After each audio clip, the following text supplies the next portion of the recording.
So, without further ado, I'll hand over to Gerard to do the first words of welcome for today.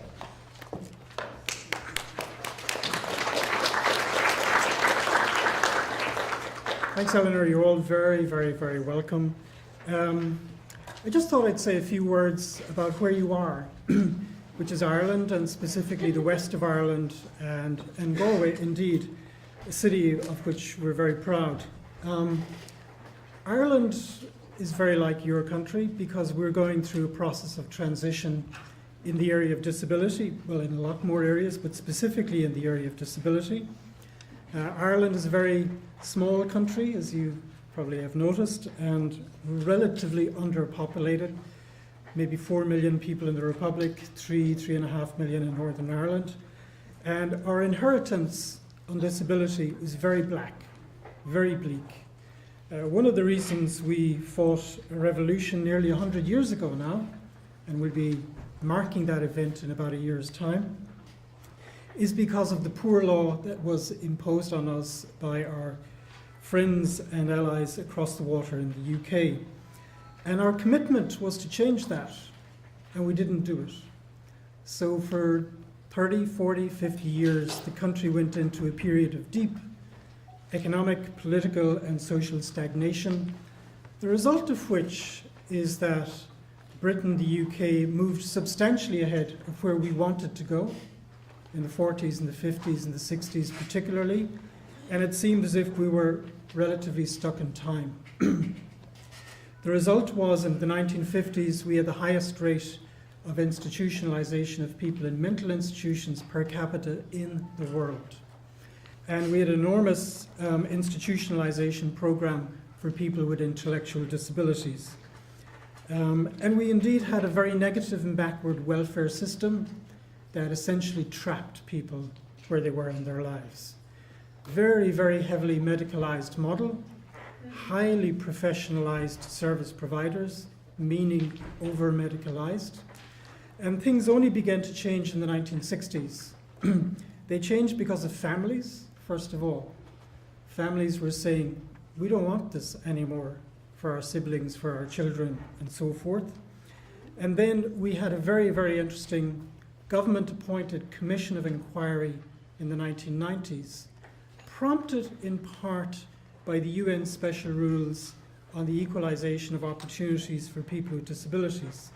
Ireland, I suspect, much like your own countries, sometimes does things reactively, reacting to events particularly at the UN or European regional level, and sometimes of its own motion. This was a very famous commission for us because the majority of members were people with disabilities themselves. It produced a very landmark blueprint for change, very well argued, very clear, very cogently articulated, and guess what? Nothing happened. We suffered from the delusion that if you put the argument properly, then that's it, things will move forward. Well, we now know an awful lot more. Skills in political entrepreneurship are needed to make things happen. It's not good enough to have the research. It's not good to have the elegant commission report. You have to have the tools to put it into work in the political process. We pioneered, along with our English colleagues and our Swedish colleagues, non-discrimination legislation in the 1990s. And indeed, we won the Kennedy Prize for Innovation for Non-Discrimination Legislation, with an interesting detour to our Supreme Court. Many of you will be familiar with the notion of reasonable accommodation. Our Supreme Court in the 1990s viewed reasonable accommodation as a taking of private property from employers by the state, uncompensated, and therefore deemed reasonable accommodation an unconstitutional taking of private property. So the auguries were not good, at least within the Supreme Court. Then in the early 2000s, the government decided, look, we've got a plethora of legislation. Let's try and bring it all together. Let's try and build a better Ireland based on a genuine theory of equality. We still have huge challenges, and this will resonate with you, and it will resonate throughout the week. For example, we're in the process, finally, over 150 years later, of overriding our Victorian legislation on legal capacity. If you want to see some of the darkest legislation in Europe on legal capacity, come here, and you are here. This I call civil death, and our legislation at the moment is trending very well. It's called assisted decision making for persons with disabilities. Actually, it's broader than persons with disabilities. So that's ongoing. We expect this legislation to be in place by the end of the year. It's rather pioneering legislation, and we're quite proud of that. And I'm sure it's going to come up during the week, and one of the primary drafters of that is sitting here, namely Eleanor herself. The other big challenge for us is that we spend enormous amounts of money on disability, but all spent on the wrong things.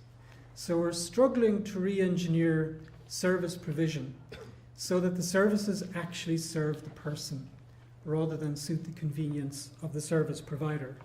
There's a lot of ferment in that field, there's a lot of good practice emerging, but at the end of the day, the government has to pull a trigger and say, unless you change your business model, you're out of business in 5 years. So that's a very big struggle for us, and I guess you would call that the trend toward the personalisation of services, which I'm sure is happening in your countries too. And the other big challenge for us here, trying to make it local and connect you with it, is the poverty traps that exist in our welfare system. The extent to which, to become entitled for various social benefits, you're forced to impoverish yourself. It's as if you have to wear your badge of David in order to actually remain entitled to very meagre assistance that in fact pushes you out to the edge of society and doesn't in fact prime you to take your place in the community. That's a very, very big challenge for us. It of course applies not just to people with disabilities but to all of our citizens. If you're a careful reader of European Commission policy documents, which are admittedly very dry and very arid and very boring, there's one message that comes through loud and clear. It's that our economic system has failed and our social protection mechanism has failed also. So we're in a very interesting stage of searching for alternatives that provide, that express the solidarity of the community, but in a way that avoids poverty traps and enables people to live the lives they want to lead productively and in communion with other people in society. So that just gives you a snapshot picture of this country. It's a country in ferment, well, for other reasons, politically and otherwise, but it's a country in ferment in terms of its disability policy, which makes it, I think, such an interesting place to visit.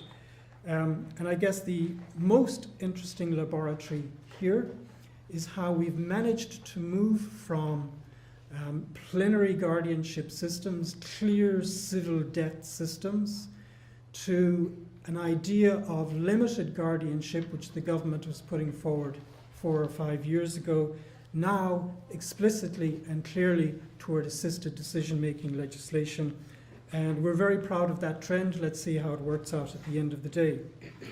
All of this is happening for us within the context of European legal and policy developments.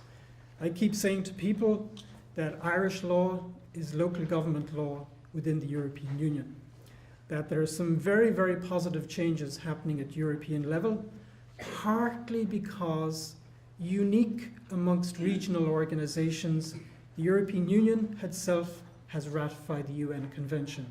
So more and more and more people are cottoning on that there is a link between the Convention and how the European Union should be flexing its power and its muscle. Sometime perhaps during the week you'll hear about a famous battle. Pat Clark here is on the EDF board, he knows very well this battle, to make sure that the European structural funds, money, 80 billion in total, is not used, is never used to place a person in an institution or even to refurbish an existing institution, but is simply used to facilitate governments in difficulties to ease the process of transition into community services so that people can flourish in community.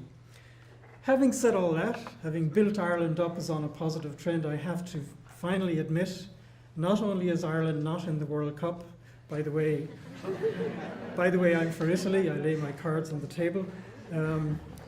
It's partly the wine, it's partly the food. Although somebody said if Italy is playing Belgium, I'm in a real problem because I love the Belgian beer as well. So I don't know which way I'm going to come out. And also, most embarrassingly of all, Ireland has not ratified the UN Convention. We're among 3 European countries that remain to ratify.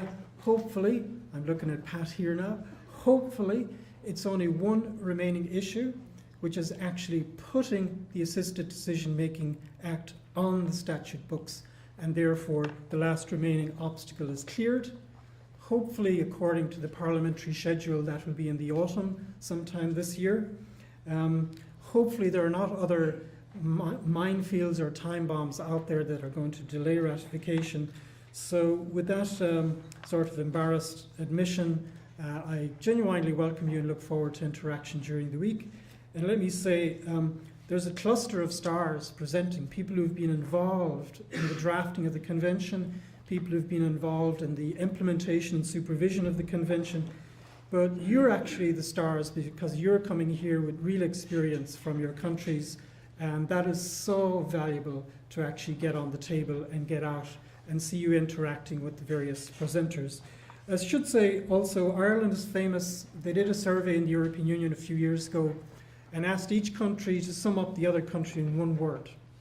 And nearly every other country summed up Ireland in one word, which was conversation. It's a very informal environment, and I think a lot of the best insights is going to come out in conversation at coffee and with the presenters, and feel free to interact with them. I'll give you all their email addresses and you can talk to them. Thank you very much. You're very welcome.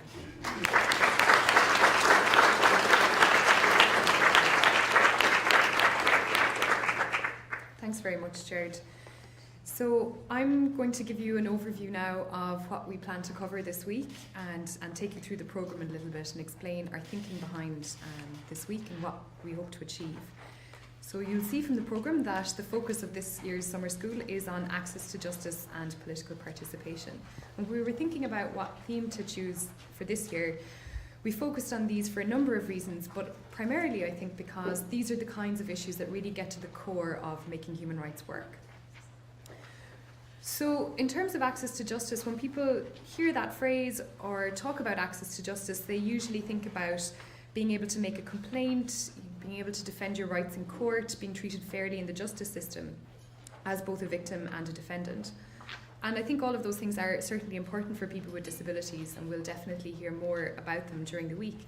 But I also want us to think about the bigger picture of access to justice, and to think about justice first, and the broad sense of that idea that as humans we have a sense of how it is fair to interact with each other, how it is just, and also a sense of the good life that we each want to achieve for ourselves and want to pursue. So I really want us to think about all throughout the week, what are the roles of individuals, of communities, of organisations and of the state, and what might those roles look like in achieving a just world for everybody, including people with disabilities.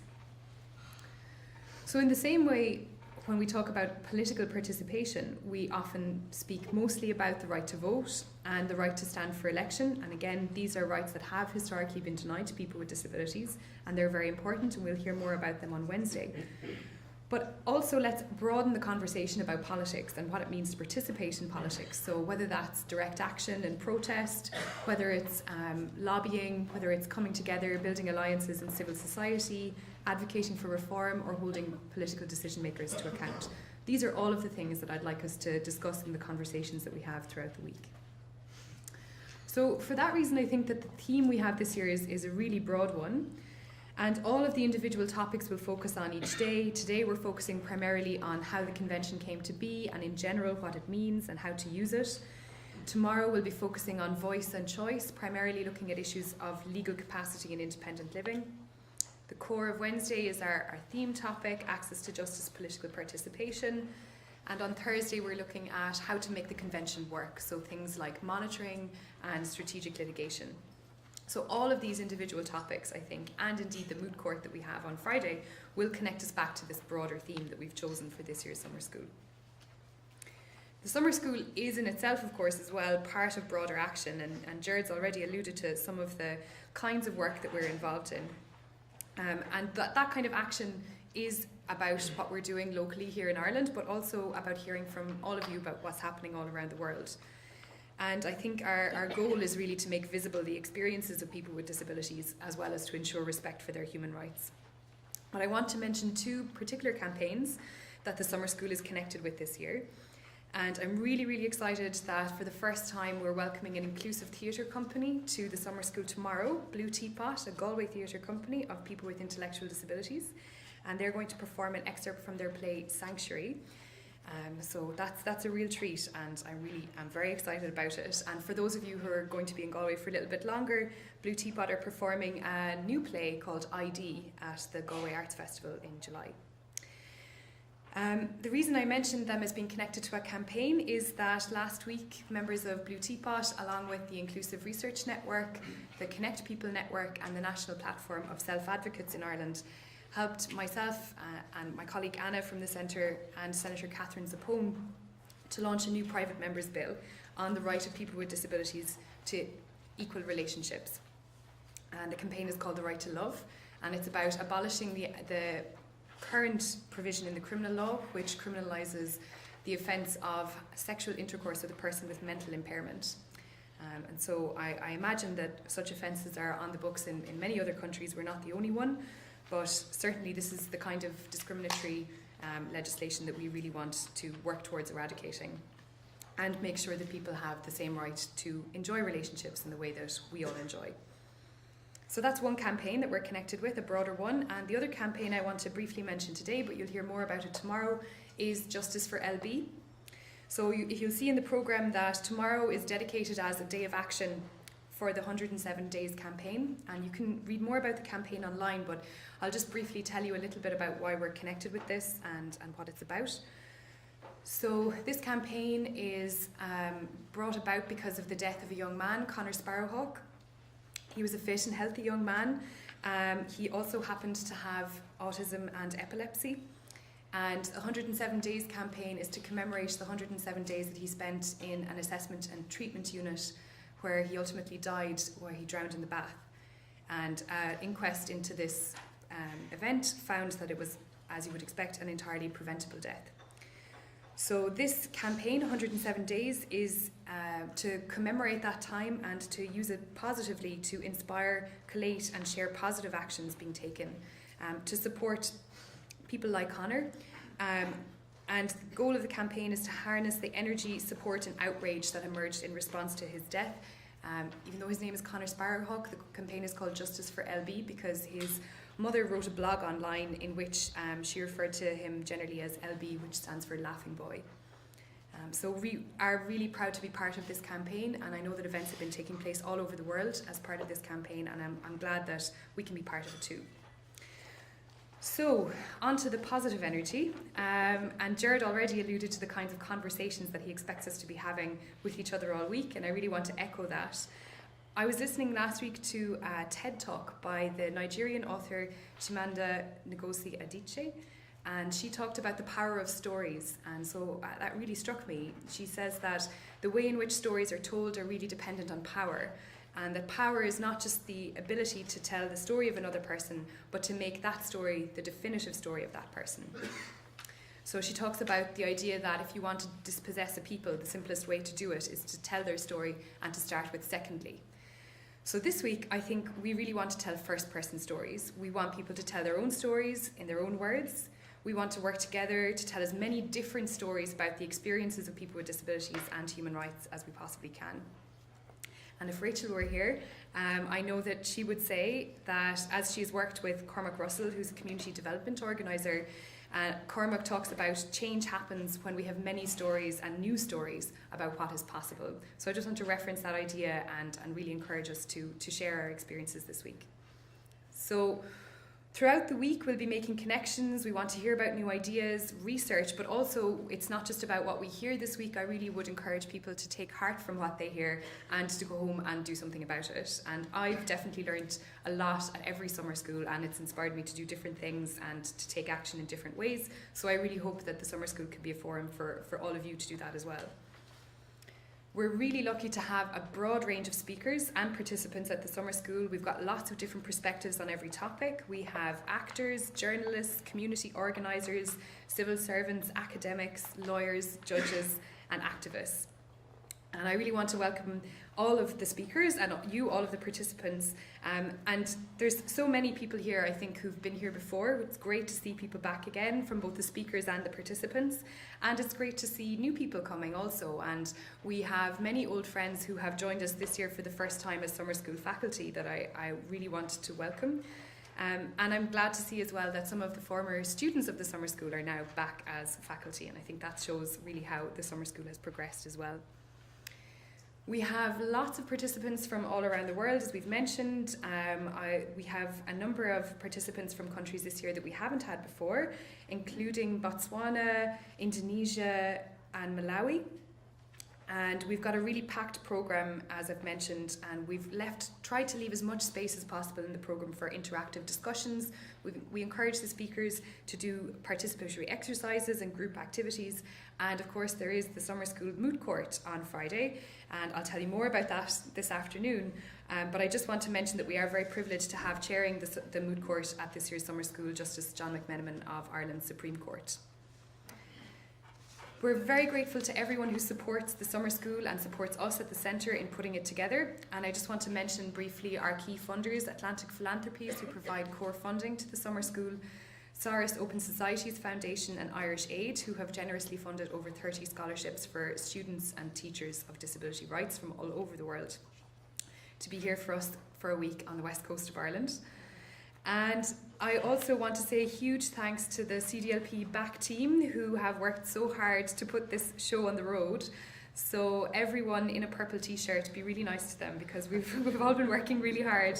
So Joe, JB, Niamh, Ciara, Charlotte, Leona and all of our team, all of our friendly purple shirted volunteers who you'll get to know during the week. I really appreciate everything you've done to keep this moving. So before we get on with the main programme, I just want to do a couple of pieces of housekeeping. First of all, the emergency exits, as you can see where you came in. There are also 2 exits at the back of the hall and an exit out here at the front of the hall as well. And we have Wi-Fi. The password, the username and password is on the screen behind me, and it's also in your programmes, I think on page 4. We encourage people to tweet if that's your thing, if you're into Twitter. I think some people have already this morning, which is great.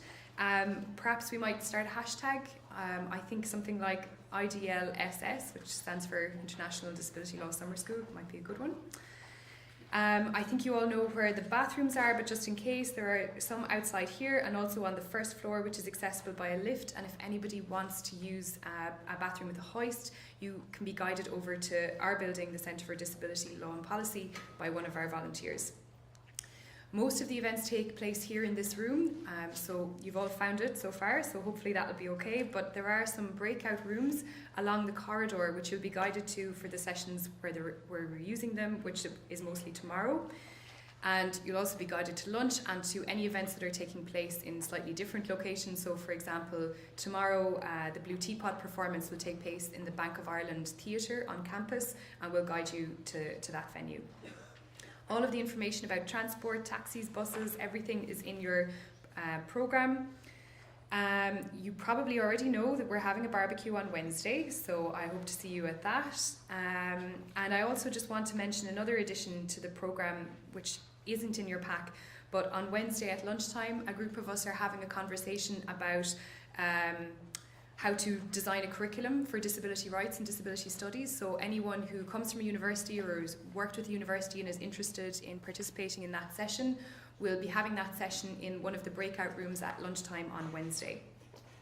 And also everyone here should have received a link to the Dropbox folder where you can view all of the presentations from the speakers this week. If you have any trouble in operating it, just let one of our volunteers know and we should be able to help you.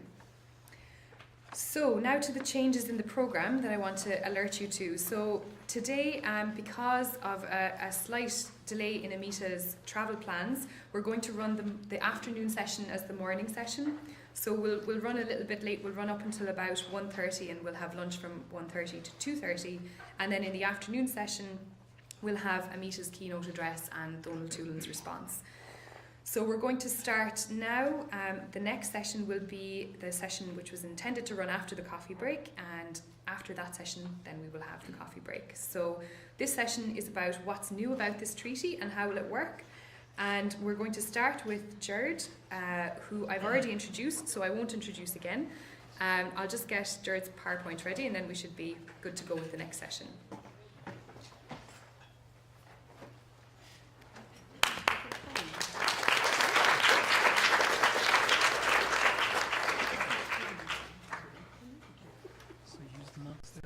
You can, or there's a clicker which is here. I'll just use that. Okay. So me again. Sorry, I wasn't supposed to be on until later, but Amita is somewhere en route and hopefully she'll arrive shortly. Just one or 2 points before I set this up. One of my heroes is Oliver Wendell Holmes, and he was asked once, what 100 books should somebody read to become a gentleman? And he said, none.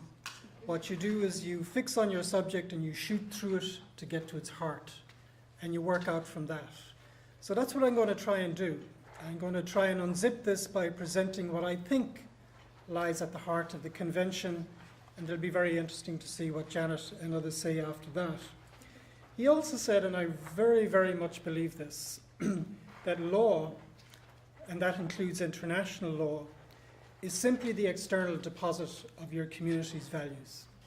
So what you're looking for here is not so much article this or article that, or comma this or comma that, but what are the animating ideas, the organizing principles that impart structure and meaning and positive trajectory into the instrument. So the way I want to try and unzip it is to try and talk to you a little bit about the organizing ideas and to look at them afresh, not to, as it were, look at them second-hand as they appear in existing instruments, including even the UN CRPD. And then I want to talk to you a little bit about the rights and obligations.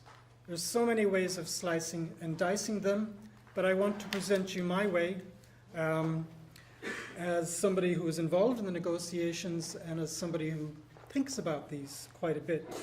And lastly, I want to talk a little bit about the innovation in terms of implementation and monitoring. By the way, I look with, as Holmes would say, cynical acid on words like innovation or outcomes or deliverables. I'm really not into that, as Eleanor will tell you. What about the organizing ideas? Actually very, very, very simple. When you take into account the history of people with disabilities and their near invisibility, either in society or in normative texts that reflect on society, like treaties or laws or non-discrimination laws, they're simply not there.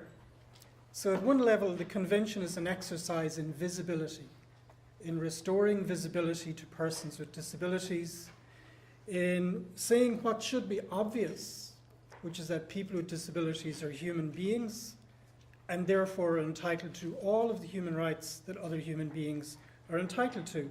Now that's a very logical series of assertions, but it's actually quite a quantum leap relative to where our cultures, all our cultures, are coming from. So, as is the case with all thematic UN conventions, there is, as it were, a focus on a group. But mind you, we did not want to focus on quote-unquote vulnerable groups. We wanted to shed a lot of that language, to park it to one side, as they say now in football terms, to park the bus, okay? I don't know if anyone's following the World Cup, but anyhow. And we wanted to really focus on the unfolding of the human being. And disability, as it were, was a complicating factor, but not something that ruined human existence, but that we had to think through it to how we actually enable human flourishing to take place. So the convention goes beyond vulnerability. It goes beyond marginalization. It really goes to something we've forgotten in human rights. Human rights literature, human rights texts are pretty exclusively about the rights. They're not what it is about to be human. And you can't avoid that in the context of disability. You have to face that question. So that's the primary departure point. We are human. Of course, there are lots of additional questions. Well, what does it mean to be human? And we'll come to that. We also built the convention around the argumentation that because we're just human like you, we're not claiming other rights, new rights, or special rights. There is no such thing as disability rights. There's only human rights as applied to people with disabilities. And then there's the question, well, why weren't they in the past? Why were there these mental reservations about the application of human rights to people with disabilities? And where are the blockages? Are they blockages in our mind in terms of culture? Are there blockages that we've created artificially in society that inhibit the flourishing of the human being? And how can we make sure that these general human rights we all subscribe to are made equally effective for persons with disabilities? Now, I love the word effective in there, but unfortunately, at the end of the day, the drafters didn't use the word effective. They said the purpose of the convention is to secure the full and equal enjoyment of human rights for all human beings. But you get the point. The point is we're simply trying to equalize enjoyment of what other people take for granted. And so there's a very interesting exercise going on here in the drafters' minds. You're, as it were, reverse engineering to identify the actual blockages, to try to make the rights relevant to those blockages, and much more importantly, to craft obligations that dissolve those blockages. That's the whole anatomy of the actual drafting process. And by the way, the drafting process was significantly improved by having the voice of people with disabilities present throughout. And that gave it a much sharper edge than it would have had otherwise. For example, one state party, I was going to say I won't name it, but what the hell, it was Finland, tabled a non-paper, which was a one-page convention, which had 2 articles, the first article of which was the operative one, and simply said that people with disabilities are entitled to all human rights on an equal basis with others. Full stop. Well, now, we couldn't accept that, because the whole point about this is we cannot rely on majestic generalities here. These people are so absent and relatively powerless, although I'm not going to use words like vulnerable, that you have to take the extra step of particularizing what the actual obligations are to stand a chance at keeping the eye of government on where those blockages need to be removed. So a very interesting process of looking at the peculiarities of people with disabilities, the blockages they face, and then taking the rights off the shelf, and more importantly, carving the obligations to face these obstacles and these barriers. And that's what's going on there. And by the way, when we come to drafting a treaty on the rights of older people, that process will have to be gone through again. It cannot simply be a process of cutting and pasting from another convention, including the Disability Convention. You're actually going to have to work it from the bottom up all over again. So that was the purpose. The purpose is not to create new rights, although, you know, there's a few tucked in there at the edge, what the hell. The uber norm, therefore, is equality. The equal, effective enjoyment of all existing human rights. By the way, that spans civil and political rights, as well as economic, social, and cultural rights. Both sets of the divide, as it were, or the full continuum, as it were, if you wanted to talk about it that way. And you'll notice something. Every right starts out, you were entitled to, I don't know, freedom of expression, or equal recognition before the law, on an equal basis with others, right? Now, this is at once negative and positive. I'm quite sure a lot of states agreed to this language because they thought that on an equal basis with others meant that they could acknowledge real difference where it happened, that they could treat people separately, specially, And that would be not only defensible in general terms, but it would be actually required by your theory of equality. And a very good example of that is the lower panel of the European Court of Human Rights some years ago. Actually, in a roundabout way, stating that kids with disabilities in segregated schools, why hell, that's just a matter of policy. That's not a matter of principle, or it's not a matter of rights. They didn't even see that that material difference triggered a concern for justice and equality. In other words, they used the equality principle negatively and not positively. Unfortunately, that's a standing opportunity within all courts and in the judicial mind. So I'm quite sure states were very happy for that language to be put in there because it allowed them some slippage backwards, or at least some room or latitude to be able to defend segregated provision on whatever ground it was. But of course, the intention of the NGOs is exactly the opposite, that we use a theory of equality in a much more fulsome, much more positive way to try and not only ratchet people up to a symmetrical level of enjoyment of rights, but that where there was a real difference that blocked real enjoyment of rights, there might be some additional obligations that kick in as well. So, all of which begs a theory of equality. Now, one of the beautiful things about drafting a convention, as James will know from our foreign ministry, is you always rely on constructive ambiguity to get yourself over a hump. Otherwise, you're never going to get there, right? So the constructive ambiguity really is the theory of equality that shoots through this treaty and animates it. Some positive hints that the drafters meant something that went beyond traditional equality are three things.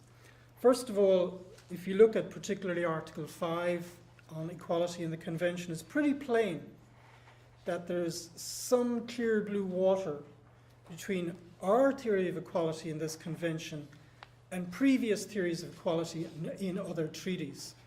Other treaties examine how you're treated relative to others right now at a synchronic moment in time.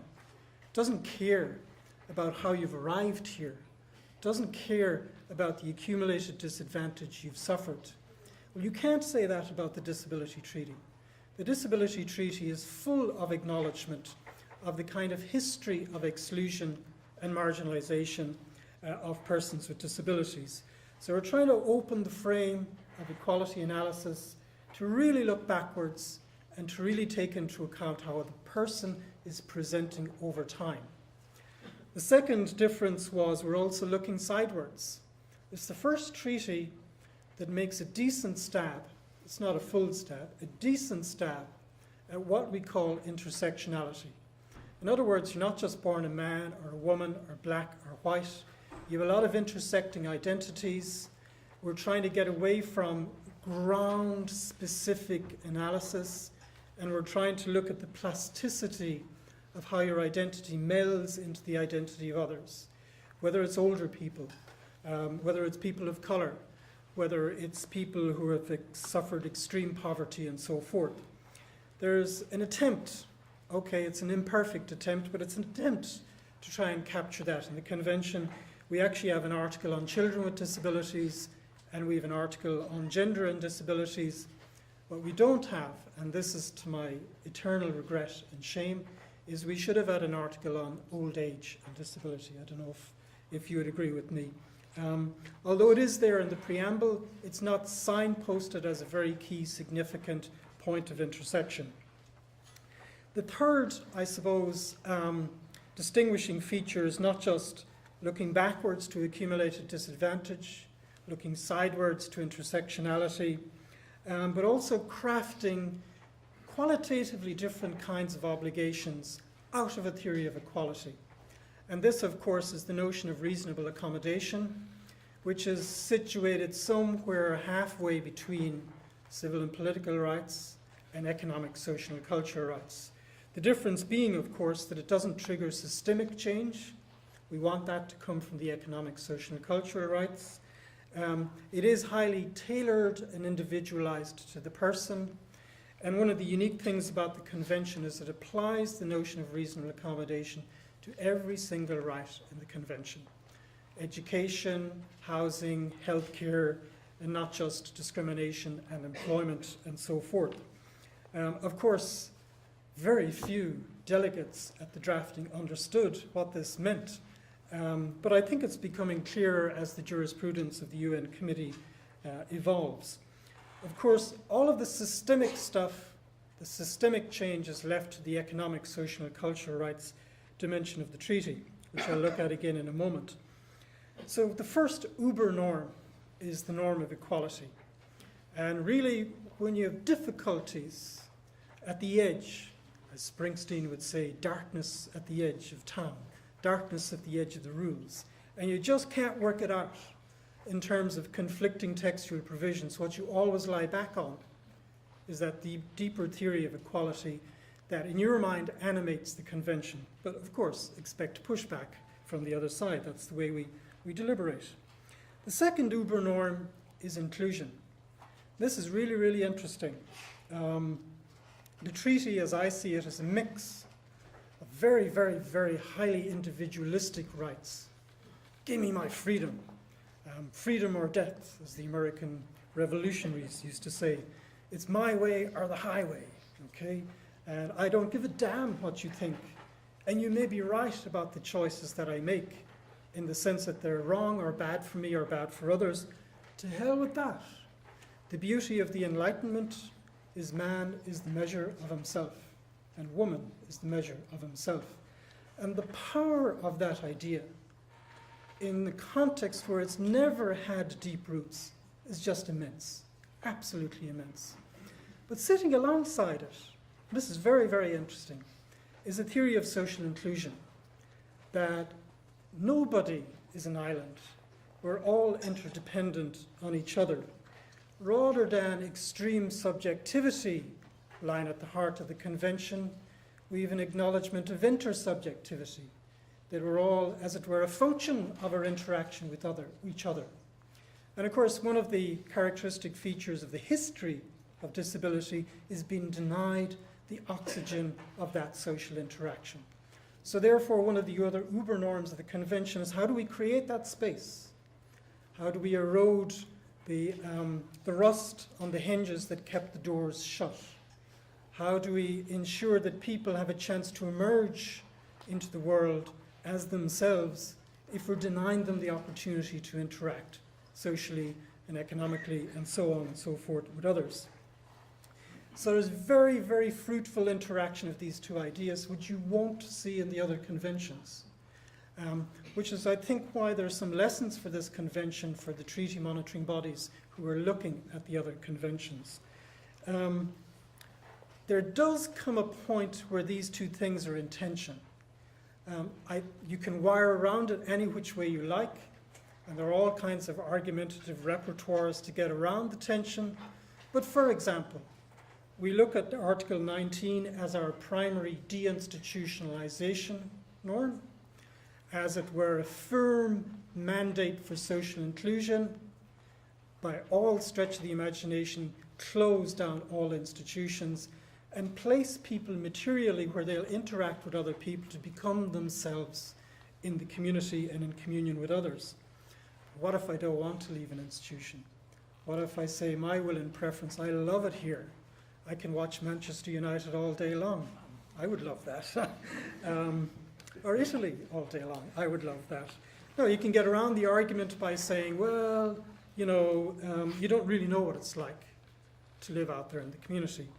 That's right, but it's also kind of dangerous because perhaps by placing people in different contexts, you're sculpting their will and preference rather than respecting it.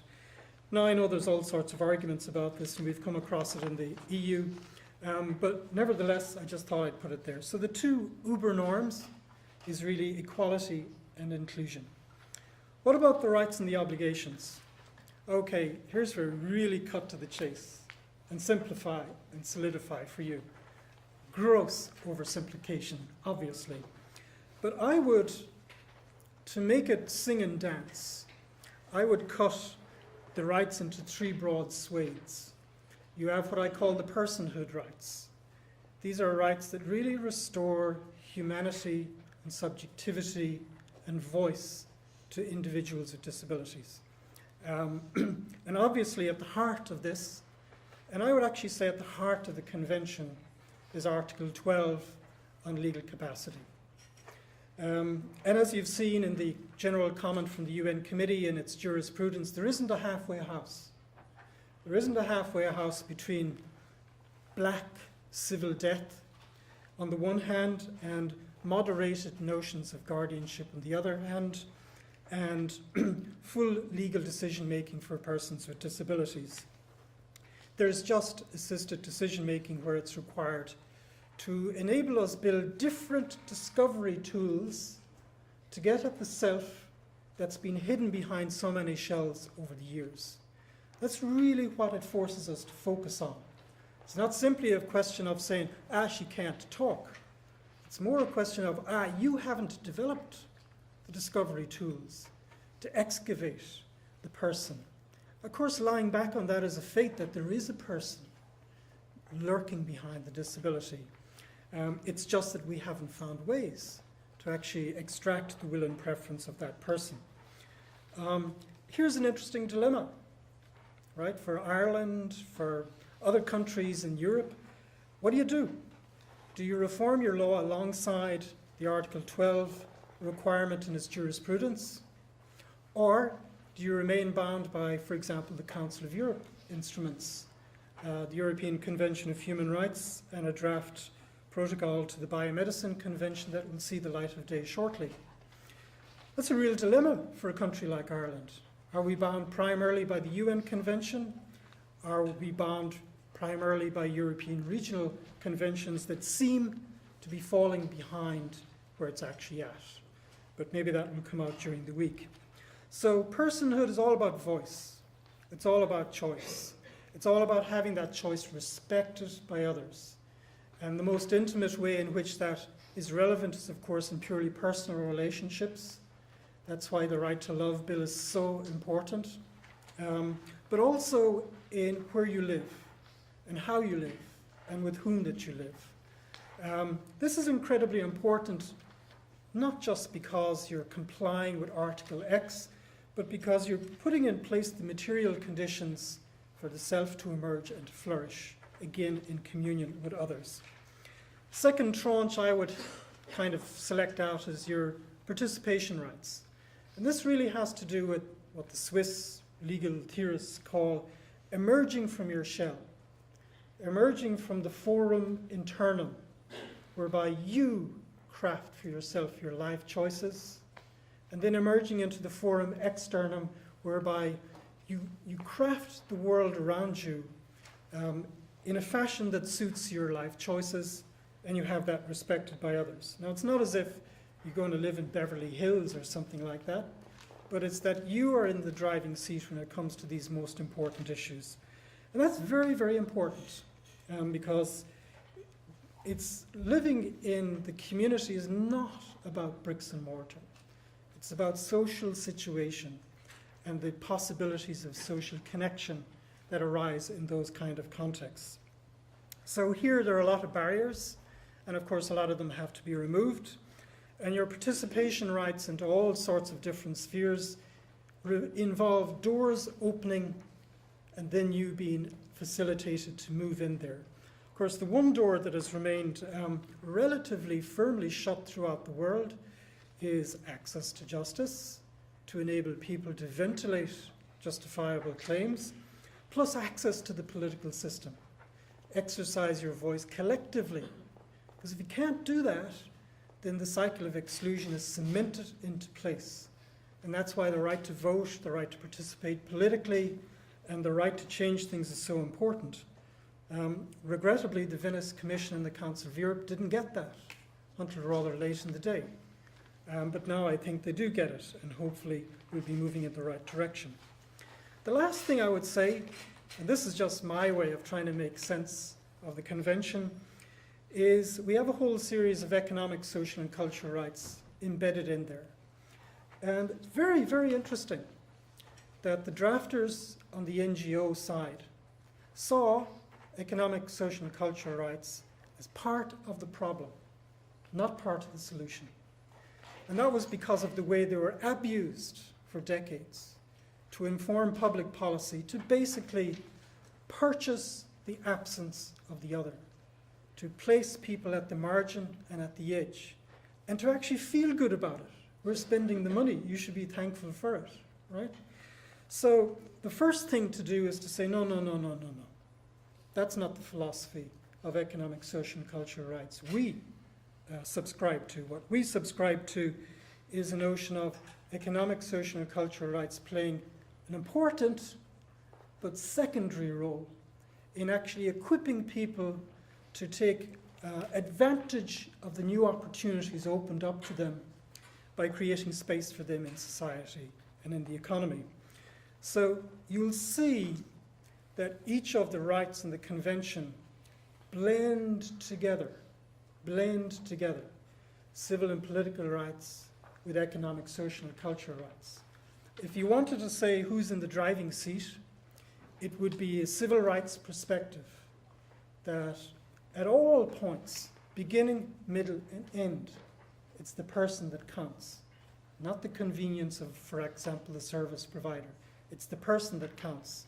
And that philosophy then has to carry over to how you engineer the economic and cultural and social supports to make sure they don't trap people and they liberate them. Much, much, much easier said than done. And if I had to say what's happening at European level, our social model is in deep transition. We have no idea where it's actually going to end up in 20 years' time. But everybody knows that the static cushioning of people without opening up opportunities for them to flourish is absolutely not the way to go into the future. And I think that was pretty much self-evident in the drafting of this convention. By the way, one of the reasons why economic, social, cultural rights figured prominently from the beginning is that one of the prime movers of the convention, Mexico, presented an early draft, which was basically a treaty on social development and disability, and then maybe a treaty on economic and social rights and disability. But the Mexican diplomatic service was absolutely superb, turned on a dime, really understood that this civil rights perspective of centering the person should really be at the center of the convention and then should be used as a rust solvent to break away all the problems with economic, social, and cultural rights and make sure they were tailored appropriately to people and not just to programs and systems.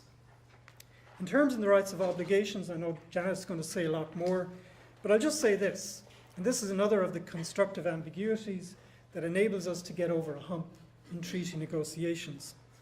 There is a difference between civil and political rights that are supposedly immediately achievable, and that includes, by the way, non-discrimination, and that includes, by the way, reasonable accommodation. There's no excuse, no resource excuse for failing to achieve reasonable accommodation. But economic, social, and cultural rights on the hand can be achieved progressively through time, because sometimes you're going to need time. You can't just close down an institution. You have to put in place the community supports to enable the transition to the community to take place. And that's why these weasel words are always reverted to in economic and social rights treaties on progressive achievement. Now, the interesting thing is that in the blending together of these obligations and rights, the treaty, the convention, doesn't tell you which is which. So there's all sorts of room for argumentation about, well, supported decision-making sounds like an economic and social and cultural right, so it can only be achieved progressively through time. So give them 10 years to do it, right? On the other hand, you might say, well, no, the overlap of the equality theory that I prefer and the non-discrimination tool that goes with it means, no, you got to do it right now. So the interesting point is that the text doesn't give you an answer to that. You're the one who has to supply an answer from either a thin theory of equality, which I imagine you'd be relying on if you're arguing for the state, or a very fulsome theory of equality if you're arguing for an NGO or so forth. We've seen where the UN committee comes out on this. It's very positive, but it remains to be seen how that's going to be applied in practice. Lastly, and very, very briefly, the other area where we innovated was implementation and enforcement. And I use those words very loosely and advisedly because, of course, there is no enforcement of international human rights treaties, at least in the way that we understand it in domestic jurisdictions. The states parties said, we don't want traditional UN reporting mechanisms. That's a waste of time. We're just going to be piling paper after paper after paper. And you can imagine some impoverished foreign ministry, not ours, of course, we're very lavishly endowed, they just won't be able to get to it. So you're going to create an industry of professionals crafting these reports for state governments. Forget that. Let's have a completely new mechanism of reporting. So we in national human rights institutions, human rights commissions came forward with what I thought was a brilliant innovation, which was, all right, let's have smart reporting. Let the UN committee say, this is our priority. We want all governments to report back to us on what they're doing in it. And we want you to be honest about where the blockages are. And if we can thread this together and see, actually there's some common blockages here, and maybe we can task one house of the United Nations to actually begin putting together imaginative solutions. Wouldn't that be a good way of having an international monitoring system? At the end of the day, they said no. They reverted back to traditional reporting with a twist. And the twist was they acknowledged that the main weakness of the international monitoring mechanism was there's absolutely no transmission belt from the elegant jurisprudence in the UN and what happens in Dublin or in Seoul or in Canberra or in Reykjavik. Okay?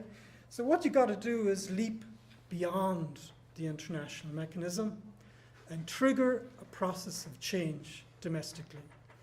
If these norms don't percolate down into the consciousness of policymakers domestically, you've failed, or you've delayed change for 20 years. So let's try and find a way of triggering that process of change. Let's make these abstract norms come to life in Reykjavik and Dublin and in Oslo primarily, and not in New York and in Geneva. That's secondary, okay? So that's why Article 33 was put in. I personally call this the engine of the convention. Everything stands or falls, well, maybe not everything, on Article 33. And that it imagines a triangulation of cooperation to bring about change. Governments put together a focal point and a coordination mechanism. Note the absence of that in the past you could tolerate for most groups. But if you're living at the edge, not having a coordinated program means one arm of the government will be doing one thing and another arm of the government will be doing the other, and you're going to fall in the middle right down to the bottom. Okay? So this is very important. The other important dimension to it is that national human rights institutions, independent institutions, have a very important role to play as a reality check on that process of change. And mostly throughout the world, this is kicking into life very slowly, and it's a challenge for human rights commissions to actually get into their heads that they have a much more proactive role to play than simply the normal, traditional, static one. And lastly, that process won't work without having the voice of people with disabilities deeply engaged and deeply involved. By the way, this strand of personhood rights, I think, is also emblazoned on Article 4.3, which demands, doesn't suggest, demands that the voice of people with disabilities be present in all policy making that involves them and all decision making that involves them. So systems decisions and not just high-level policies as well. So this is a neat triangulation between government, independent bodies, and the voice of people with disabilities. In some countries, this is working really well. In other countries, there's early experience yet. And in many other countries, it hasn't even kicked into life yet. There's also a very interesting article on inclusive development aid, which is like an acknowledgement that some countries are going to need a catalyst, a leg up, and so forth. And there's a lot of debate now about how to do that, and some countries are actually doing very good, including Australia and others. So alongside that, we do have the traditional stuff of periodic reporting to the UN Committee, of lodging complaints to the European Committee. 1 minute, gosh, I had more than I thought. and that's working very well. And I must say, having a majority of people with disabilities on the UN Committee has not detracted one iota from the integrity of the jurisprudence it's producing and the sharp edge of the jurisprudence it's producing. It remains to be seen how the other committees take on board the jurisprudence of the UN Committee. I thought it was quite fascinating that the UN Special Rapporteur on Torture recently explicitly takes on board the jurisprudence of the UN Committee. We also have a Conference of States Parties, which you would imagine gives states a sort of a forum to positively share practice and experience. I think it's beginning to shape up to that, but it's so far a little bit disappointing. So this is my Oliver Wendell Holmesian knife through the convention to try and unzip it and expose for you what I think are its sinews. Thank you very much indeed.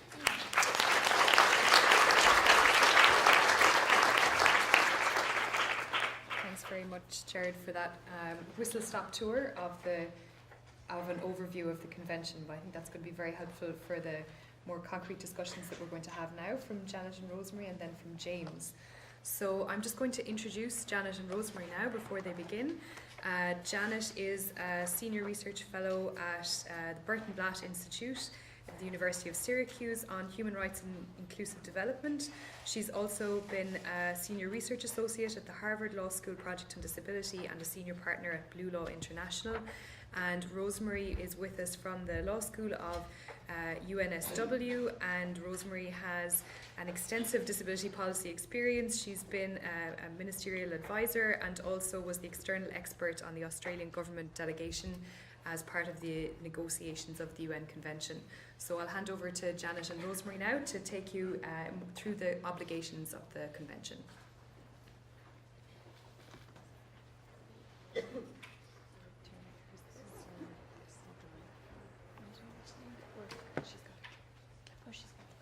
You've got the clip. Excellent.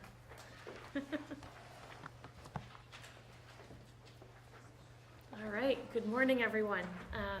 Wonderful to be here. It seems a little bit weird for yet somebody else from a non-ratifying country to be up here. What's wrong with this picture? Thankfully, Rosemary is from a ratifying country and will take over shortly. And I'm too somewhat optimistic about the U.S. ratifying the treaty. We had at least one of the arguments cleared away about 2 weeks ago. The U.S. Supreme Court rendered a decision in the Bond case, which is, believe it or not, pertinent to ratification of the treaty. It had to do with a case concerning the application of the Chemical Weapons Convention. What does that have to do with CRPD ratification? Essentially, it had to do with the extent to which a treaty could sort of interfere with a state's right to govern, and that's one of the big problems we have in the United States. If anyone wants to talk about the Bond decision, I commend it to you. I'm happy to talk about that more in the coffee session. But now, Gerard has beautifully, masterfully, as always, laid out some of the big issues and questions and given us a wonderful introduction to the CRPD that ought to be framing our discussion for the next week.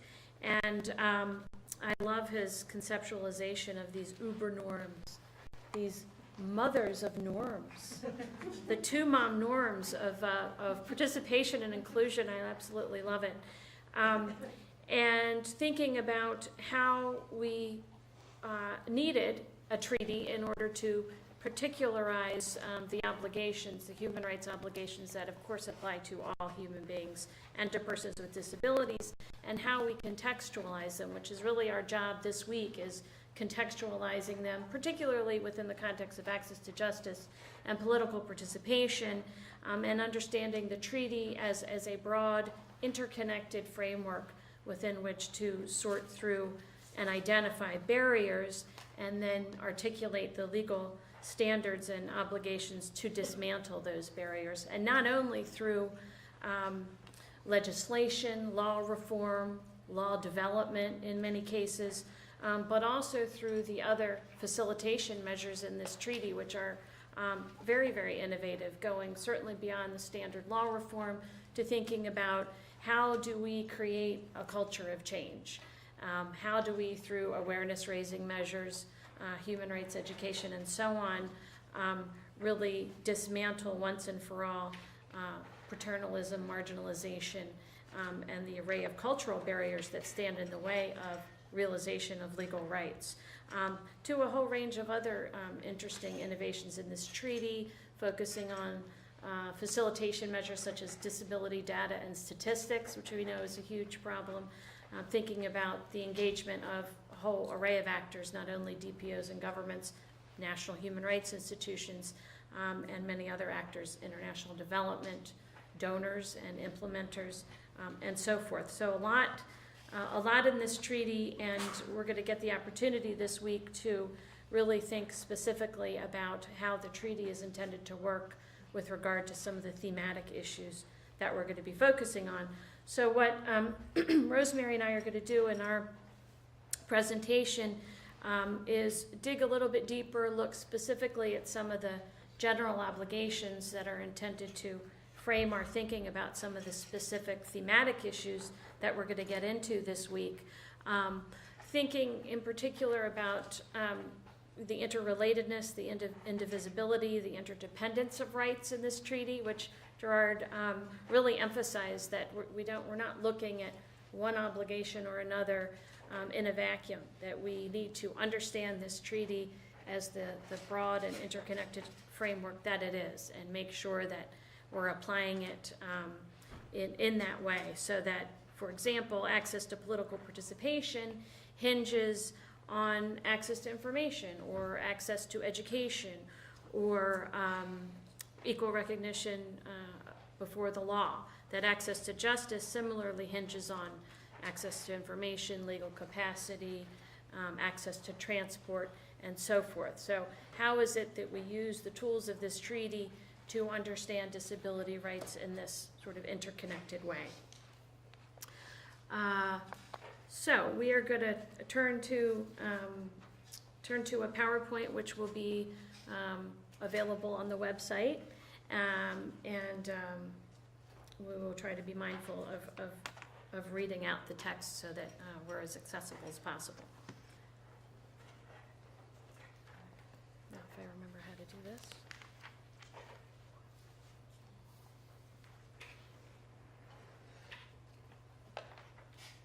Okay. Thanks, Jenna. Thanks, Gerard, for the beautiful crafting of the depth behind the Convention on the Rights of Persons with Disabilities. I'm now going to come in as the shallow black letter lawyer and do a slightly different rework. Not with the same level of depth, but hopefully with the same level of layering, to give some indication to how the obligations underneath the treaty aren't quite as simple as one might imagine. When I was first asked to do obligations with Janet, I thought, beauty.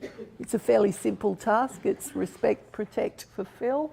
They apply to all human rights. Disability is just another human rights area. So, yeah, fairly simple process. But CRPD is a lot more complex than that, as Gerard has just indicated. It is a significant legal and policy development. As Gerard indicated, it creates people with disabilities as a clear, evident subject of rights. And through this, it is a binding human rights instrument. For many years, disability had been caught up in the international arena with programmatic and policy work. This is a binding instrument. It sets itself in the core human rights treaties. In other words, it has a treaty body, and so it gave a very visual context to people with disability being the subjects of rights, and was seen as a huge step away from the concept of them being objects of welfare and charity. It also recognises the systemic nature of disability disadvantage.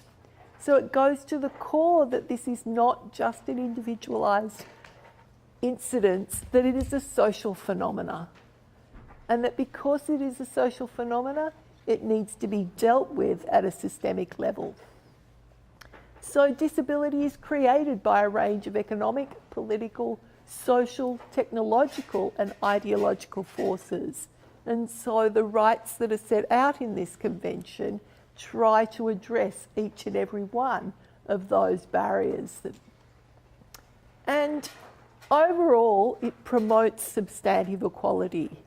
It's about recognising that history of disadvantage and all the structural elements that continue to discriminate and disadvantage people with disability or people with impairments. That's it. Thank you. Oh, sorry. Well, it went blank. A lot of this, as Gerard introduced, is because the rationale of the CRPD is very much recognising that there has always been a framework of rights for people with disability, but things were not improving. So it was developed because of international concern that existing human rights instruments had failed. They had failed to effectively promote the human rights of persons with disability, and even though they had always applied. No, I would just mention the 2002 report that Gerard and Teresia Degane did, that lays that out very, very clearly. That was a really pivotal study that disclosed very clearly how the UN human rights system had not effectively incorporated disability rights into their agenda, and neither had disability organizations really engaged with the UN human rights system. So, great report to read, lays that out very clearly. And the CRPD attempts to overcome this problem by ensuring that persons with disability are now highly visible rights bearers, tailoring and applying traditional human rights to some of the specific human rights problems persons with disabilities encounter, and building capacity in human rights implementation efforts to effectively respond to the human rights of persons with disability. Now, these last 3 points drive very much the way you need to understand the obligations and how they're set out within the convention.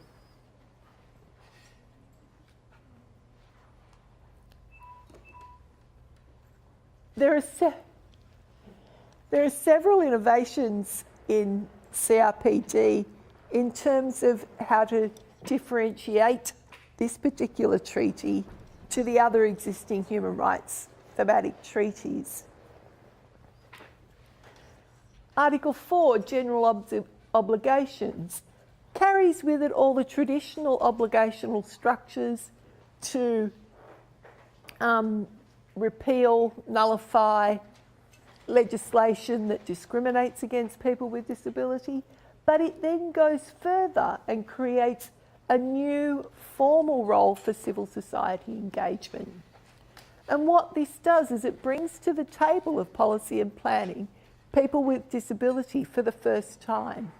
It recognises the history of disadvantage that has left people with disability out of the policy context. The segregated education that has reduced academic pursuit, that has kept people out of academia, that has kept people out of the higher echelons of the policy makers within states. And so what this obligation within Article 4 does is it brings people with disability to the table. It brings the voice of the lived experience front and centre to the policy process. It also contains specific facilitation articles. Now, the facilitation articles can be seen within the general principles, women and children, awareness raising, accessibility and data and statistics, and I'll look at those a little bit more in a moment. There is also the translated rights. Gerard will look at me and suggest that some of them might be new rights, but no, I don't believe they are. I believe there is greater value in saying that CRPD is constructed around human rights and fundamental freedoms, and that it's just an application within the disability context. If we say that there are new rights and that there needs to be new or different rights, we continue to foster the concept of other, and that somehow people with disability don't fit into the existing human rights and fundamental freedoms framework. I don't quite believe that. I believe that what we have is translated rights, and we'll look a bit more at the translated rights such as equality and non-discrimination, though Gerard has given that excellent attention this morning. Access to justice, freedom of expression, education, political participation. Can we compromise and say it's a progressive development of existing human rights? Can I slap you around or something? You can if you wish to. You got the purple That's what I'm slides. And then there are the implementation measures. And these are measures that states have to take. So there's situations of risk, rehabilitation and habilitation, international cooperation. And then there's Article 33, the driver of implementation, which is the national implementation and monitoring, and the engagement of civil society. So we'll just look a little bit more at some of these innovations and how the obligations. Okay, so Article 4. It has a dynamic relationship with all other provisions of the Convention. So every other provision of the Convention has to be seen through a filter of Article 4. So it lays out specific requirements for addressing the legal framework in order to achieve compliance with the Convention. So it's about adopting legislative, administrative and other measures, modifying or abolishing existing laws, regulations, customs and practices that constitute discrimination, and measures to eliminate discrimination on the basis of disability by any person, organisation or private enterprise. That is the standard structure of general obligations in existing human rights treaties.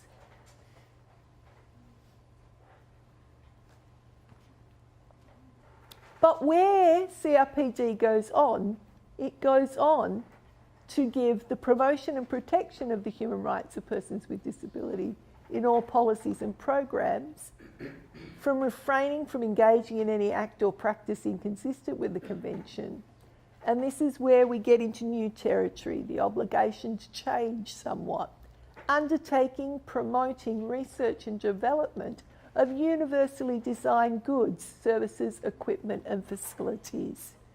Undertaking and promoting research and development and promoting the availability and use of new technologies. So we move into obligations that are firmly directed at changing the underlying structure of the society for greater accessibility for people with disabilities. And as I said before, the fundamental shift in general obligations is the civil society engagement. Civil society engagement in international law has always been an informal treaty body process.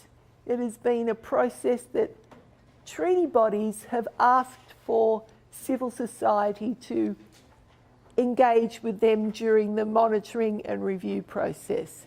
This sets it up very much within the obligations of states to bring people with disability to the table during their consultation in their policy and planning. So it's the consultation and active involvement of persons with disabilities through their representative organisations.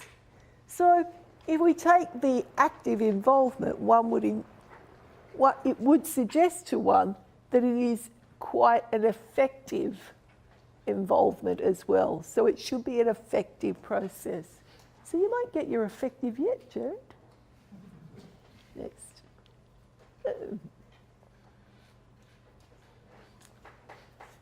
Then we have the facilitation articles, and I don't know why my first point is so large. But like Article 4, facilitation articles have a dynamic relationship with all other provisions of the Convention. So the facilitation articles are the general principles, which we'll look at in a bit more detail in a moment. Women, so for women, it's about recognising the double disadvantage experienced by women. And so there's an obligation on states to take this into consideration and to make sure that there is a level of gender sensitivity and that gender responsive measures are taken. The same with children. It recognises that double level of vulnerability. It recognises that children are vulnerable. Sorry, Gerard, I have to use it. I know. I tried, but I failed. And it places an obligation on states to recognise the double disadvantage that children are situated in. And so again, it's about age-appropriate and age-responsive measures. And if we had a section for older people, it would say that you would have to have age-appropriate and age-responsive measures. Awareness raising. Awareness raising goes to the heart of what a lot of prejudice is driven by. And it could be prejudice driven by ignorance, and mainly is prejudice driven by ignorance. But it's about trying to address those stereotypes and that prejudice that creates barriers to for people with disability. And also data and statistics. One of the most important facilitation articles, and it's about ensuring that states do collect good, disaggregated data for informed policy and planning. We just want to run through an example of how the general principles operate. So as we said before, the general principles are a filter with which every article should be seen. And so an analysis of the principles, an analysis of implementation measures for any of the articles needs to be seen through the prism of the general principles and be compatible with them. We've made an earlier one earlier. Sounds like one of those cooking shows, doesn't it really? For example, Article 27, employment. There must be freedom of choice in choosing one's job. The opportunity of employment must be provided without discrimination and with reasonable accommodation. It must be inclusive in the sense of being in the open labour market. And employment legislation, it should be employment legislation that embraces diversity in the workplace, provides equal opportunity, undertakes measures to ensure accessibility, and there should be equality between men and women for workers. There should be equality between men and women workers. I don't know how I grammatically got that so badly written. I'll blame jet lag. Yeah, I think I wrote it before jet lag, but anyway. Basically what I'm saying is, I don't know, it's got to produce equality between men and women workers to be consistent with Article 3. And finally, any employment legislation must have respect for the evolving capacities of children with disabilities and will entail, among other things, opportunities for transition to employment consistent with other child rights. So children with disabilities should be able to start employment at the same age that other children are able to start employment. So, when we move to substantive rights, we've looked at the cross-cutting measures that are set out within the Convention. If we move to substantive rights, as I said before, there are 3 general levels of obligation for substantive rights. respect, protect and fulfil. These come out of the Maastricht Guidelines on Violations of Economic, Social and Cultural Rights from 1997, often referred to as the Limburg Principles. So, to respect, states carry obligations to refrain from interfering with the enjoyment of human rights. So it's about ensuring that there are no legal impediments placed on the exercise of rights. The second obligation is to protect, and this requires states to prevent violation of such rights by third parties. So this we could see in anti-discrimination law or laws that protect people from things such as murder through homicide laws. Fulfil requires states to take appropriate legislative, administrative, budgetary, judicial and other measures towards the full realisation of such rights. So respect, protect and fulfil are both negative obligations as well as positive obligations. Respect may involve negative obligations of non-interference, but they also may, fulfil will require active engagement by the state or active policies by the state to ensure that those rights can be fulfilled. Protect will require both negative rights and positive rights, positive duties on the states, that they can't, through omission, fail to protect the rights of individuals, and that they must put in place legal mechanisms to protect violation of such rights by third parties.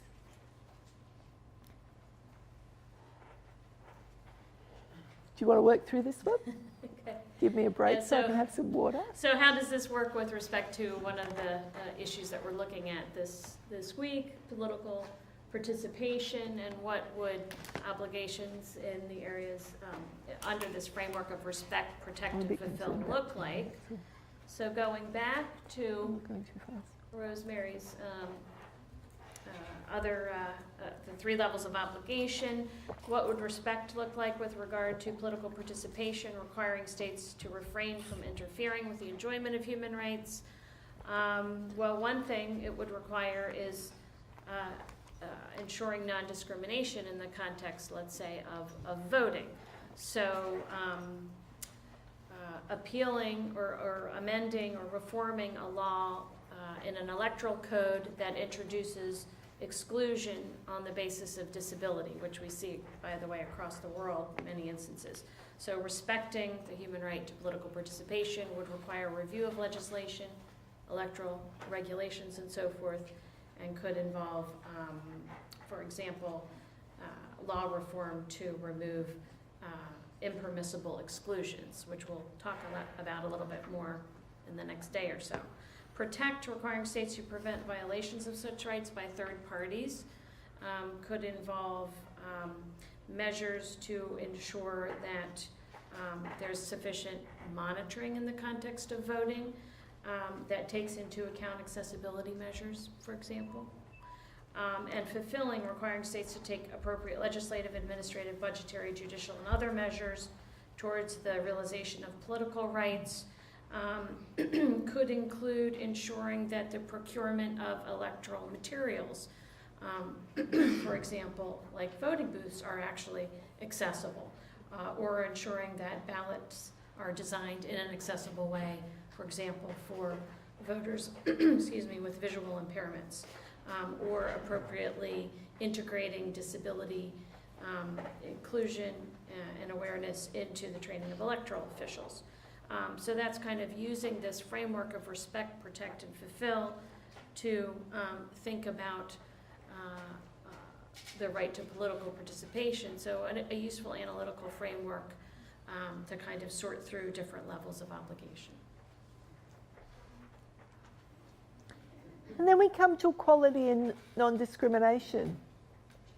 Again, a substantive right, but with an overarching relationship with other rights. So it reinforces the principle of equality and establishes the legal standard of non-discrimination.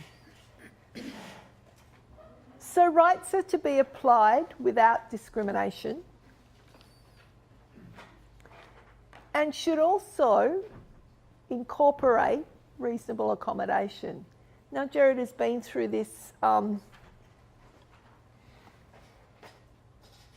in some depth earlier, so what I will just say is just remind you of what Article 2 says about reasonable accommodation, is that it is the necessary and appropriate modification and adjustments, not imposing a disproportionate or undue burden. You can tell I'm an Australian because that "an" would have been an unjustifiable hardship. And I slipped into normal domestic, obviously, when I was writing that, but is a disproportionate or undue burden. So basically what that does is it sets up a duty on, say, employers to provide reasonable accommodation to employees. So workplace adjustments, procurement modifications, flexible working hours, and that those modifications and adjustments should occur up until a point that there is a disproportionate or undue burden for the employer to carry. We're not certain to the degree to what that threshold creates, because there is absolutely no jurisprudence on disproportionate or undue burden. But there are several jurisdictions that have quite robust jurisprudence around undue hardship and unreasonable burden. So we'll just have to wait and see how this space pans out. It should also create a right to a remedy. And so this is where we see the role of anti-discrimination law. And reasonable accommodation is individual, Yes, it's individual. distinct from accessibility measures? Oh, yes. Yeah, I'm just underscoring that. And it's an element, again, as Rosemary said, of non-discrimination. We work very hard in the treaty drafting process to get that abundantly clear, that the failure to provide reasonable accommodation is discrimination. And I know Gerard, that was one of his big things that he was pounding his fist throughout the process until that was made absolutely crystal clear. And then there are the implementation measures. Now, these are measures that states shall take to ensure the effective implementation of substantive rights. And so you'll see, is it Article 11? Yes, it's Article 11. Mm-hmm. Article 11, situations of emergency and risk, which is seen not just as an implementation measure for the right to life, but it is the obvious one that it marries with in terms of an example. So to ensure the effective implementation of the right to life, states shall take measures to make sure that people with disability are factored into procedures around situations of emergency and risk. The same for rehabilitation and habilitation. States have an obligation to ensure that people with disability have access to rehabilitation and habilitation. These would be measures that would to ensure the effective implementation of things such as education and employment. So people are given skills that are required to be able to gain an effective education or employment. The same with international cooperation. One example is that aid should be consistent with CRPD obligations. So international aid is not going into states and creating or funding school systems that are not accessible. And Article 33, implementation and monitoring, It's about ensuring that tripartite coordination and independent monitoring role that Gerard spelt out earlier. And also the engagement of civil society in Article 33, which just reinforces one of the driving catchphrases of the CRPD negotiations, nothing about us without us. And not quite as rich with the depth of theoretical understanding, but a brief passing black letter lawyer's view of the obligations and the structures of CRPD. Thank you.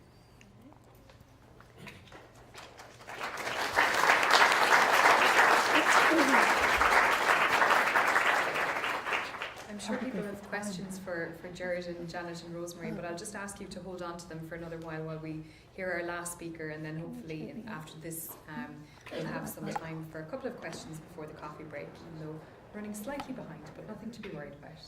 So I'd now like to introduce our final speaker in this panel, James Kingston, who's a legal advisor at the Department of Foreign Affairs and Trade.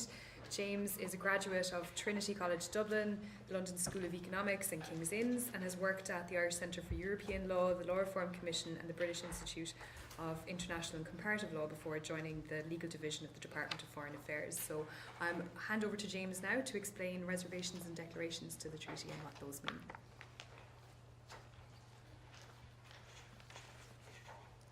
Okay, good morning everyone. First of all, I'd like to thank Gerard and Eleanor for their very kind invitation to speak to you all this morning. And I'm delighted to be here for a number of reasons. It's always good to visit Galway and NUIG, and the summer school itself draws together a very interesting group of people. I first met Gerard over 20 years ago, at a time when we were both very young. And I've been a great fan of his ever since. He's an excellent lawyer, one of the world's leading experts in disability law. His commitment to human rights is inspiring, and just as importantly, he's great company. Since we first met, we've come across each other in several guises, including during the negotiations that led up to the conclusion of the UN Convention on the Rights of Persons with Disabilities. We were able to work together on some issues, particularly relating to the enforcement, monitoring, and implementation of the Convention and the Protocol. And it was also at this time that I first got to know Donald Tulin, who's with us here this morning. You'll be hearing from him later, and he is a great advocate for human rights.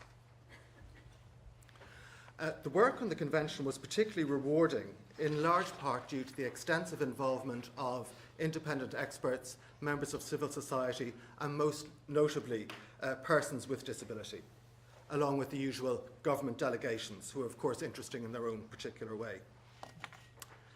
I'd like now to turn to the topic on which I've been asked to speak to you this morning, which is a rather technical one.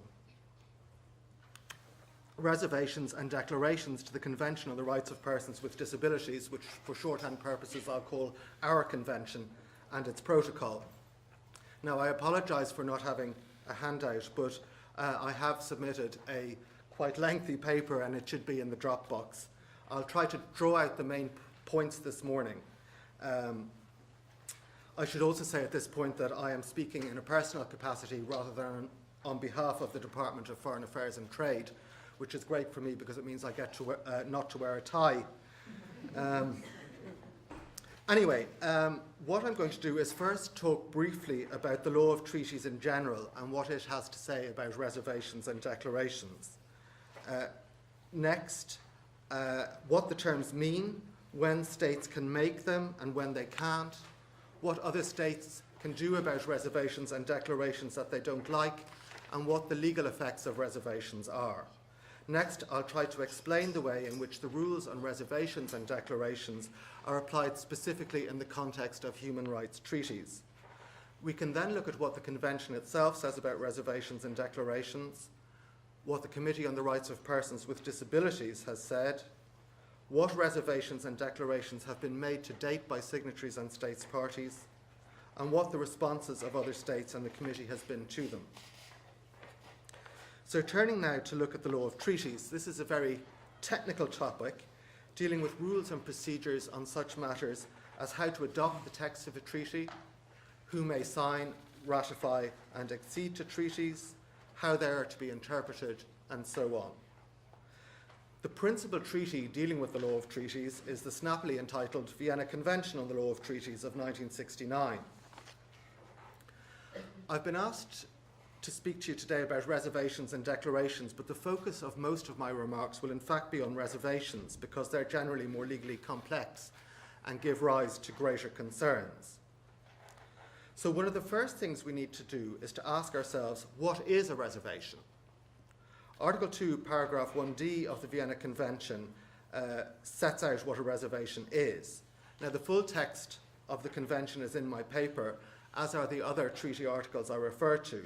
But essentially, a reservation is a statement made by a government when signing or becoming party to a treaty which purports to modify or exclude the legal effects of one or more provisions of the treaty insofar as the reserving state is concerned. Another question we might ask ourselves is, what is a declaration? And there's no simple definition, as the term declaration can be used to describe a number of different types of statements. At its simplest, it may record that a state is opting into or out of a particular provision of a treaty in accordance with the terms of that treaty. But another possibility is that a declaration sets out a state's interpretation of a particular provision of the treaty, and this interpretation may be taken into account by other states or courts or treaty monitoring bodies when they're interpreting the treaty. And these declarations are sometimes called interpretative declarations. Occasionally, a state will call a statement a declaration, but it will in fact be a reservation, sometimes called a disguised reservation. Now, in this regard, it's important to note that as a matter of international law, it's the substance of the statement and not its title that's important. And we'll see about that a little bit later. Sometimes it can be difficult to distinguish between an interpretative type declaration and a reservation.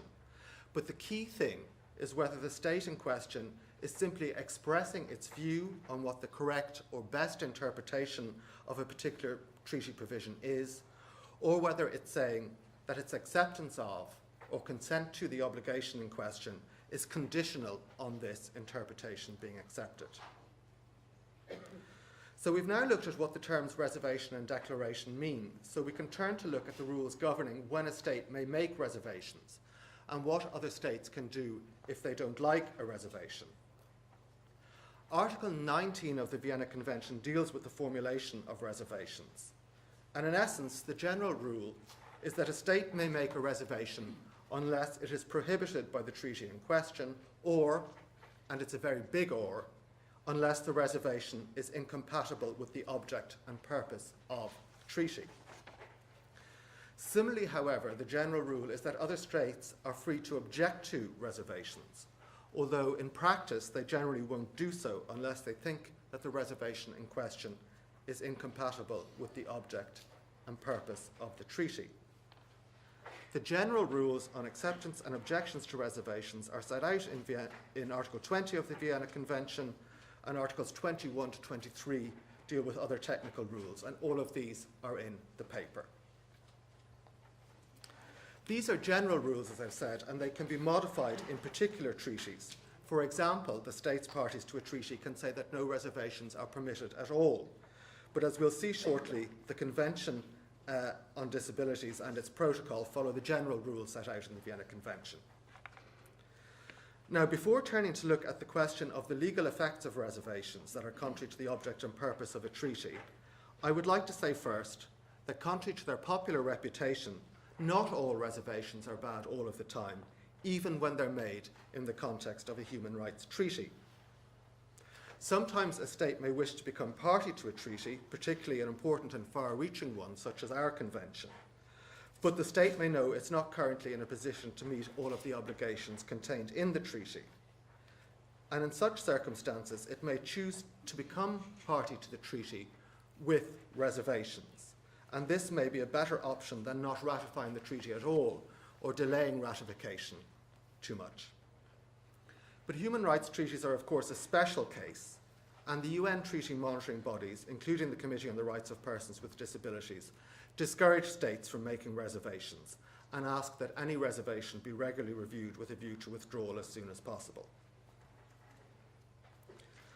Now, I'd like to say a few words about reservations that are particularly tricky. These are the reservations that are contrary to the object and purpose of a treaty. It's difficult to define when a reservation is contrary to the object and purpose of the treaty, but the words of the International Law Commission may be helpful here. They say a reservation is incompatible with the object and purpose of a treaty if it affects an essential element of a treaty that is necessary to its general tenor in such a way that the reservation impairs the raison d'etre of the treaty.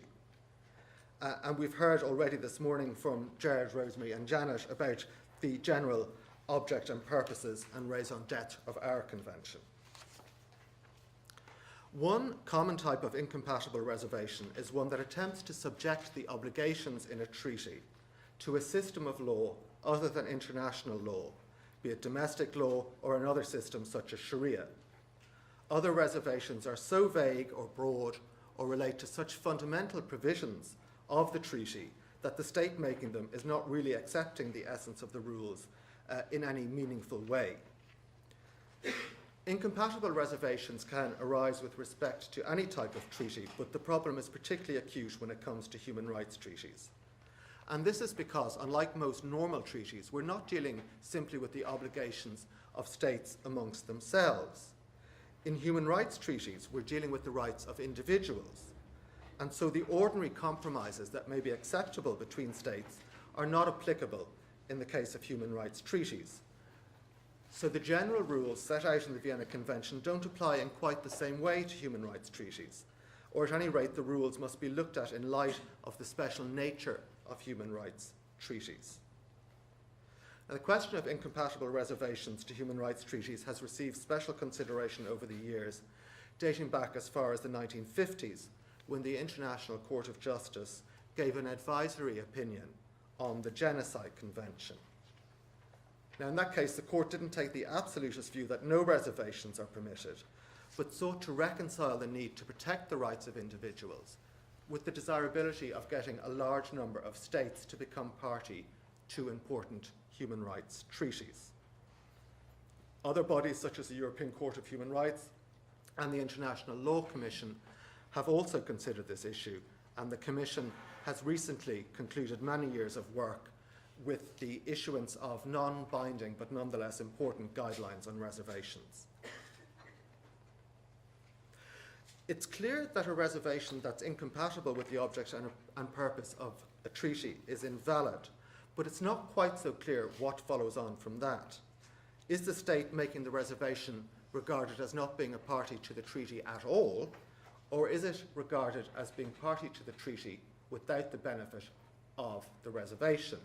In other words, is the reservation severable from the state's instrument of ratification of the treaty? Now, from a human rights perspective, one might wish to say that the reservation should be severed, but from the perspective of those who are interested with the principle of consent, the general principle of international law, that a state is bound only by obligations it freely consents to, one might say that the state is not party to the treaty at all. And the truth is perhaps somewhere in the middle. The International Law Commission, the UN Human Rights Committee, the European Court of Human Rights and others have given consideration to this issue over the years, as have states themselves.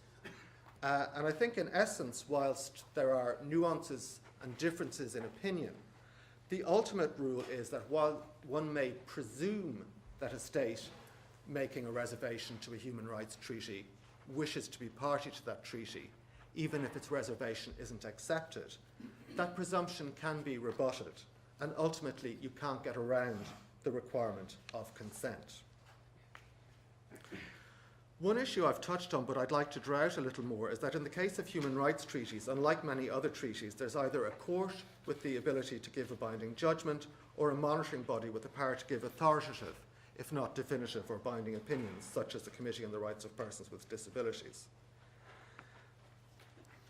As well as these bodies, states that are party to a particular treaty have the right, and one might say the duty, to examine not only their reservations, but also the reservations of other states.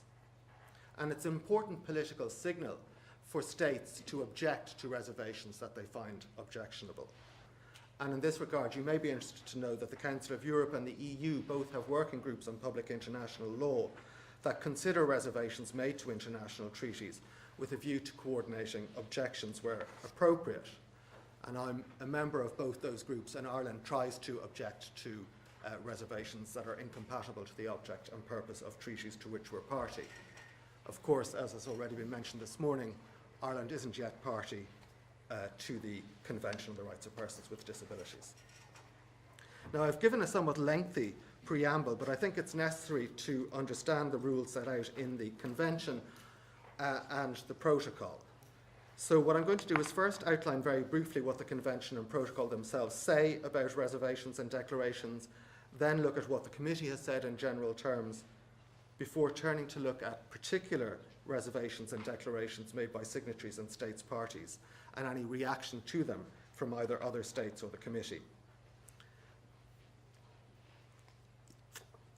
Both the Convention in Article 46 and the Protocol in Article 14 say that reservations that are incompatible with their object and purpose are impermissible. And although there was some discussion during the negotiations about having special rules with respect to reservations or banning them altogether, it was decided to follow the general rules set out in the Vienna Convention as they apply to human rights treaties.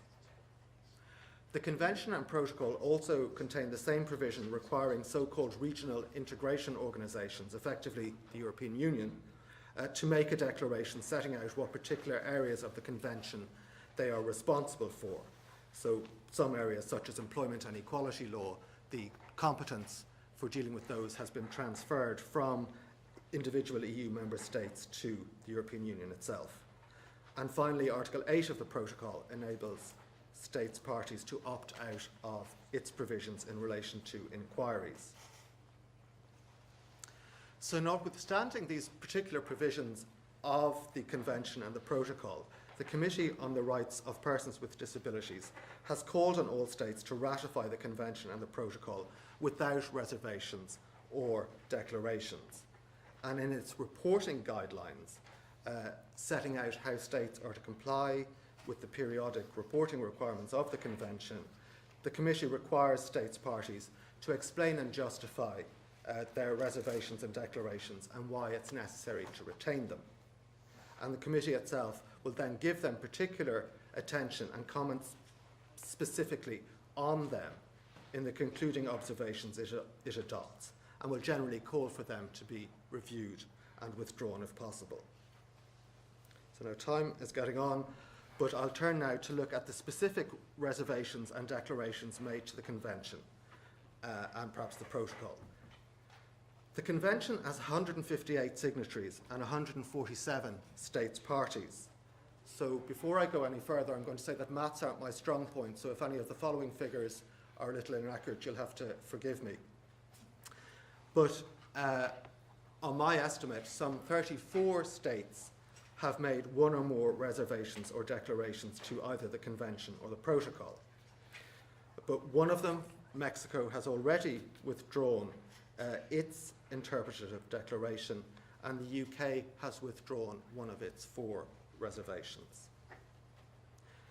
In view of the large number of states parties and signatories, the number of reservations and declarations isn't out of kilter with other human rights treaties, and in fact, for example, the Convention on the Elimination of all forms of discrimination against women has a far greater percentage of reservations and declarations. So I'm going to look now at reservations and declarations made to the Convention. The full text of these, the reservations, declarations and objections made to them, are available at the links indicated in my paper. So I'll just go over some of the main ones. I'm going to look first at some statements that have attracted comment, either from other states or from the committee, and then look at others that have not yet attracted comment, and perhaps, if time allows, consider why this is so. A reservation made by El Salvador when ratifying the convention subjects its acceptance of the obligations under the convention to its constitutional requirements, and this is typical of one of the more concerning general reservations made to treaties. And it's been objected to by 8 other states parties, all of them from Europe, as it happens. Although the terms of the objections vary somewhat, the overall thrust is that such a general reservation, with reference to a system of law other than international law, is contrary to the object and purpose of the convention. Now, the number of objections is relatively small, and as I've said, all the objectors are from Europe. But this is fairly typical, although occasionally objections may be seen from states from other regions too. As well as the El Salvador Declaration, or reservation rather, objections have also been made by 10 states, 9 from Europe plus Mexico, to a reservation made by Iran, which relates to its statement that its obligations under the convention are qualified with reference to what it terms its applicable rules, which may include Sharia. The Iranian statement is entitled Interpretative Declaration, but the objectors regard it as being a reservation in substance, and they object to it for reasons similar to those given with respect to El Salvador's reservation. There's one or two other reservations like this, but I'll turn to look at another reservation, one made by Malaysia, which relates to Article 15 and Article 18 of the Convention, which relate to freedom from torture or cruel, inhuman or degrading treatment or punishment, and to liberty of movement and nationality. And the objectors to this particular reservation express concerns about any reservation relating to such absolutely fundamental rights, and they regard that reservation as being incompatible with the object and purpose of the convention. And they're also concerned about the very broad language, very vague language used in the reservation. So now we've looked at objections. I'll just very briefly turn to look at what the committee has said about particular reservations and declarations. Now, there's only been a relatively small number of periodic reports made by states parties who've made reservations or declarations. But in its concluding observations with respect to El Salvador's reservation, which we've already looked at, the committee expressed concern about the general nature of the reservation and urged the state party to consider its withdrawal. The committee has also looked at Australia's interpretive declarations, which relate to a number of issues, including the very important issue of legal capacity. And it expresses the view that the Convention allows for fully supported or substituted decision-making in certain circumstances, a somewhat controversial view, and one which the committee is not keen on. It asks Australia to withdraw the interpretative declaration and make specific recommendations on changes in Australia's law. The remaining declarations and reservations haven't attracted any comment, and this can be for a variety of reasons. Some of them are clearly unobjectionable, whereas others are made by signatories who are not yet state parties to the Convention, and it's too early to say whether or not they'll be maintained at the time of ratification. Other reservations and declarations have been made by relatively new states parties, and it may be that they'll be objected to in the future within the 12-month deadline for objections. Now, as I say, time is running against me. There are a number of other reservations and declarations which haven't been objected to, and they tend to be quite specific, which may perhaps be the reason why they haven't been objected to, but they relate to a wide variety of issues. For example, Lithuania, Malta, Poland and the Netherlands make reservations with respect to sexual and reproductive health. Importantly for our purposes, the purposes of your discussions this week, Malta and Singapore make reservations in relation to voting and electoral law. Canada and Norway have made statements regarding capacity and decision-making that are not dissimilar to those made by Australia and Venezuela. Egypt and Syria have each made declarations relating to legal capacity that reflect their stance and the stance of other Arab states during the negotiations that led up to the adoption of the convention, and I think Rosemary has written on that, and the article is recommended in my paper. The committee itself can also be accepted to examine very closely all the reservations and declarations made by states parties when they're considering their periodic reports. As I say, time doesn't allow me to go into any more detail, but the important thing when looking at any particular statement is to look at the object and purpose of the treaty, as has been explained by Gerard, Janet and Rosemary, and see how that object and purpose is impacted on by the reservation or declaration that you're looking at. Now, my subject and this talk have been very technical, but I hope that it's been of some interest to you and that it'll help to equip you in your ongoing work to ensure the widest possible acceptance and implementation of our convention. Thank you.